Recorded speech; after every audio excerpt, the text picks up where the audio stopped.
might be interested to know that your vehicle has a feature that can help increase visibility in bad weather by automatically turning on your headlamps whenever the windshield wipers are switched on. Let me explain. You can set your headlamps to come on anytime you use your wipers. With your headlamps switched to the auto lamp position, anytime your windshield wipers are turned on, your lights will automatically turn on too.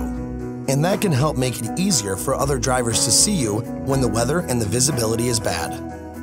When your headlamps are in the auto lamp position, they will automatically turn on when it's dark and stay on for up to 3 minutes after you turn off the car and get out. Of course, if you don't want your lights to stay on that long, you can always change the duration in your information display by scrolling to Settings, Vehicle, Lighting, and then Auto Lamp Delay. From here, you can select the length of time you want them to stay on for after you've exited your vehicle.